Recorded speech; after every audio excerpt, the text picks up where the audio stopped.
Bien, merci Thomas pour cette invitation. Je suis très heureuse d'être parmi vous ce soir pour apporter mon soutien à Thomas Loret, dont le parcours professionnel à la tête de plusieurs hôpitaux est le garant d'un professionnalisme certain et surtout d'un grand humanisme. Je crois que pour gérer des institutions qui se consacrent aux soins, il faut avoir vraiment un véritable sens de l'autre et un véritable désir d'apporter les meilleurs soins dans le meilleur environnement humain. Alors, en ce qui me concerne, Anne Hidalgo m'a présenté. Certains d'entre vous me connaissent peut-être. Il est vrai que j'ai un parcours atypique. Depuis 20 ans, je suis engagée pour défendre les plus fragiles de nos concitoyens. En 1993, avec le docteur Xavier Manueli, nous avons créé le SAMU social de Paris. Il est vrai que le maire de Paris était Jacques Chirac, et c'est comme ça que le SAMU social a pu naître. Pour ma part, je venais de la société civile, je n'avais pas d'engagement politique. Et donc j'ai dirigé le SAMU social de Paris de 1993 jusqu'en 2002. Et ça a été vraiment, je crois, une grande novation dans la prise en compte des personnes les plus exclues et les plus démunies. C'était la première fois qu'on mettait en place un dispositif professionnel et humaniste en direction de ceux qui n'attendent plus rien de la vie. Ensuite, j'ai eu la chance de pouvoir être secrétaire d'État en charge de la lutte contre la précarité et l'exclusion. Mon champ de compétences, en fait, était le même que celui du SAMU social, sauf que c'était au champ national. J'étais en charge, en fait, de la prise en compte des sans-abri, de leur santé, de leur accès à l'insertion, autant que faire se peut. Et dans ce cadre-là, j'ai eu la chance de pouvoir mettre en place des dispositifs qui sont sans doute décriés par le maire de cet arrondissement, puisqu'il s'agit du dispositif pour les mineurs étrangers isolés. Vous savez que pour M. Goasguen, dès qu'on prononce le mot « étranger », on provoque des réactions assez irrationnelles. Eh bien oui, c'est vrai, j'ai pu mettre en place, en tant que ministre de la République, un dispositif pour protéger les enfants étrangers qui arrivent seuls en France et leur permettre d'être placés et protégés par l'aide sociale à l'enfance, avant de trouver une solution pour eux, ici ou là-bas. Ce n'est pas un sujet facile, mais moi je suis fière de l'avoir fait. D'ailleurs, ça m'a permis de poursuivre tout naturellement sur ma fonction de défenseur des enfants. Je voudrais dire qu'entre-temps, pour que les choses soient claires entre nous, assez néophyte dans la vie politique, je découvrais donc d'abord le RPR, mais je me sentais plutôt à l'aise avec les valeurs du gaullisme social, mais très vite l'UMP et Nicolas Sarkozy.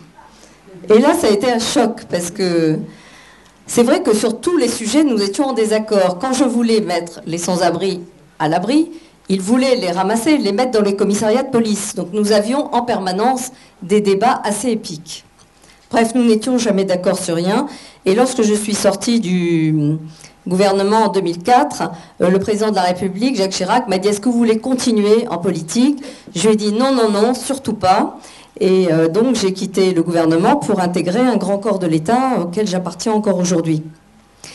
Et je dois dire que j'ai eu la chance en 2006 d'être nommée défenseur des enfants, c'est-à-dire autorité indépendante de l'État, chargée de défendre et promouvoir les droits fondamentaux des enfants. Et là, j'ai retrouvé tout de suite les mêmes problématiques, parce que quand on écrit au défenseur des enfants, qui promeut la Convention internationale des droits de l'enfant, eh bien, on rencontre les enfants qui ont des problèmes. Et donc, c'était les enfants étrangers, les familles demandeuses d'asile, mais aussi les enfants ayant des handicaps, mais aussi les enfants issus de familles en séparation parentale conflictuelle.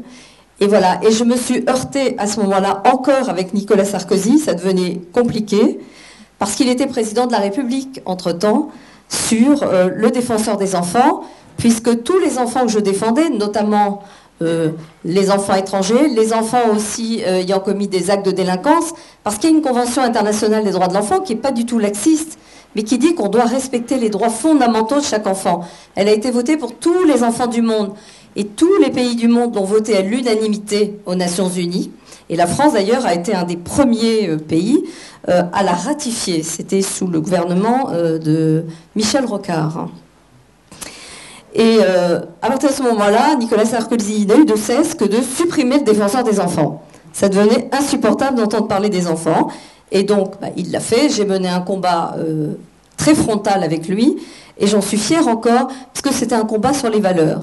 Et d'ailleurs, je n'ai pas regretté de mener ce combat et que le défenseur des enfants soit supprimé en tant que tel. C'est-à-dire, la France a été quand même le seul pays à supprimer son défenseur des enfants. Mais les missions ont été confiées au défenseur des droits, qui le fait d'ailleurs de façon tout à fait honorable.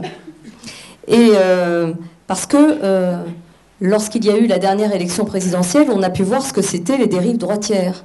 Et c'est pour ça que j'ai appelé à voter pour François Hollande, parce que j'ai considéré que mes valeurs, les valeurs d'humanisme, les valeurs dans lesquelles j'étais engagée pour les plus démunis de nos concitoyens, les plus fragiles, eh bien c'était la gauche qui les portait, et François Hollande, et c'est pour ça que j'ai appelé à voter pour lui, et que je ne le regrette pas, parce que je pense qu'il continue à porter...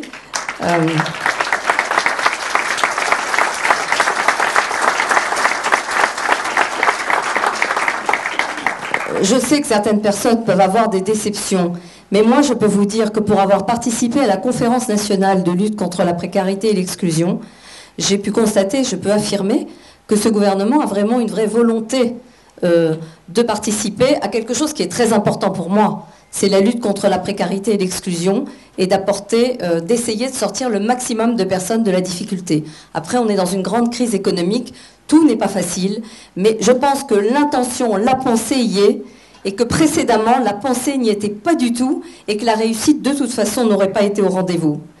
C'est pour ça que, quand j'ai rencontré Anne Hidalgo, que je connaissais, qui m'avait soutenue lorsque j'étais défenseur des enfants en guerre avec le gouvernement précédent, voilà, quand on s'est rencontrés, elle m'a demandé si je voulais faire de la politique, et je lui ai dit non, non, non.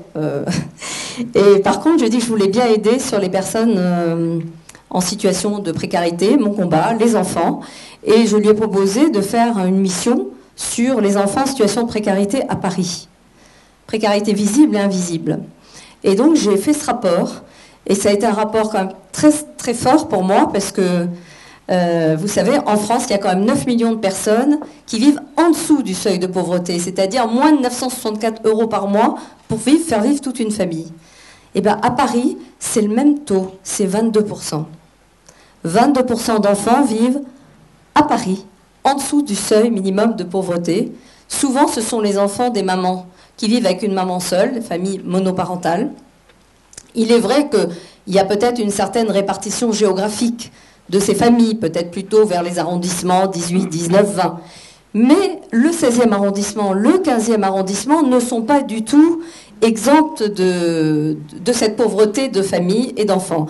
Et d'ailleurs, avec Thomas Lauré, nous avons visité ensemble l'association Corot Entraide Auteuil, qui fait d'ailleurs un travail remarquable, et qui nous a signalé que beaucoup de familles, je dirais des familles de l'arrondissement, qui ne sont pas du tout des familles étrangères, ni demandeuses d'asile, etc., sont dans une pauvreté telle qu'elles viennent chercher des vêtements, qu'elles viennent chercher de l'aide alimentaire.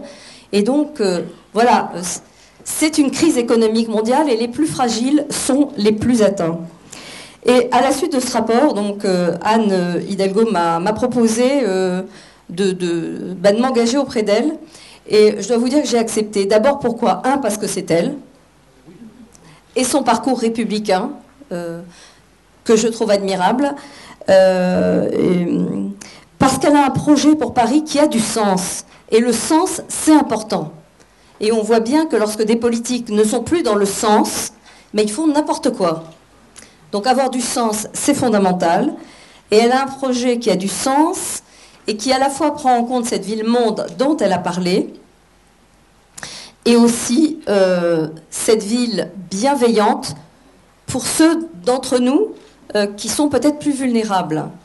Et c'est pour ça que je la soutiens et que je me suis engagée avec elle dans le 15e arrondissement, qui n'est pas un arrondissement facile non plus, hein, où nous avons aussi une sacrée équipe en face, qui est opposée à peu près à tout, comme ici, comme dans le 16e.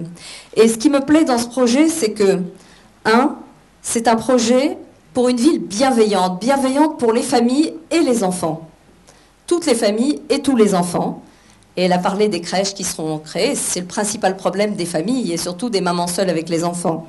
C'est aussi un projet qui tient en compte des personnes vulnérables au regard de leur handicap. Et quand on a un handicap ou l'on aide une personne qui a un handicap, c'est terrible. Et son projet, il intègre vraiment la prise en compte du handicap dans tous les domaines de la circulation de la ville, mais aussi, par exemple, l'handicap des enfants. Et les parents qui ont un enfant autiste savent ce que c'est et combien c'est un parcours du combattant. Et ce projet-là, pour moi, c'est important, il a du sens parce qu'il prend en compte les personnes qui souffrent du fait de ce handicap. Et c'est pas facile d'avoir une différence aujourd'hui dans notre société. Également, c'est un projet qui est bienveillant parce qu'il prend en compte les personnes les plus âgées, comme on dit les seniors, des plus jeunes seniors aux plus âgés seniors et dépendants. Et c'est aussi un vrai projet qui tient en compte, elle en a parlé, et c'est aussi un projet qui est solidaire, et il est solidaire alors pour des personnes qui comptent pour moi, parce que je leur ai consacré mon énergie depuis 20 ans, il y a 20 ans, avec le docteur Xavier Emmanuelli. Les enfants en situation de précarité dont je viens de vous parler, c'est 22%. C'est 85 000 enfants sur 383 000 enfants qu'il y a à Paris. C'est beaucoup. Et donc pour cela, elle mettra en place un plan de lutte contre la précarité et l'exclusion des enfants. Parce que les enfants pauvres deviennent des adultes précaires. Et c'est pour ça qu'il faut s'attaquer à la précarité dès le départ. Et enfin, pour terminer, pour les personnes qui sont à la rue, qu'on appelait autrefois les clochards, mais dont le profil a beaucoup varié, Anne Hidalgo s'est engagée il y a la semaine dernière ou la semaine d'avant à faire de la lutte contre la grande exclusion la grande cause municipale de son mandat. Et c'est très important. Alors, beaucoup de gens se sont engagés à sortir tous les SDF de la rue. C'est très difficile. Mais ça, ce sera possible cette fois-ci, parce qu'il y a le Grand Paris dont elle a été un des acteurs principaux, et que le Grand Paris va nous permettre, du fait qu'il va regrouper Paris et les départements de la première couronne, de mieux pouvoir prendre en compte l'hébergement et le logement pour les personnes les plus démunies. Et c'est pour ça que dans le logement, comme elle l'a dit, il y aura du logement intermédiaire, du logement pour les jeunes actifs, mais il y aura aussi du logement adapté pour ceux qui sont à la rue, parce que pour Anne Hidalgo et pour moi, depuis 20 ans, c'est insupportable de voir des gens vivre à la rue, des hommes, des femmes, et aussi des familles avec des enfants. Voilà pourquoi je suis engagée auprès d'elle et auprès de Thomas aujourd'hui. Je vous remercie.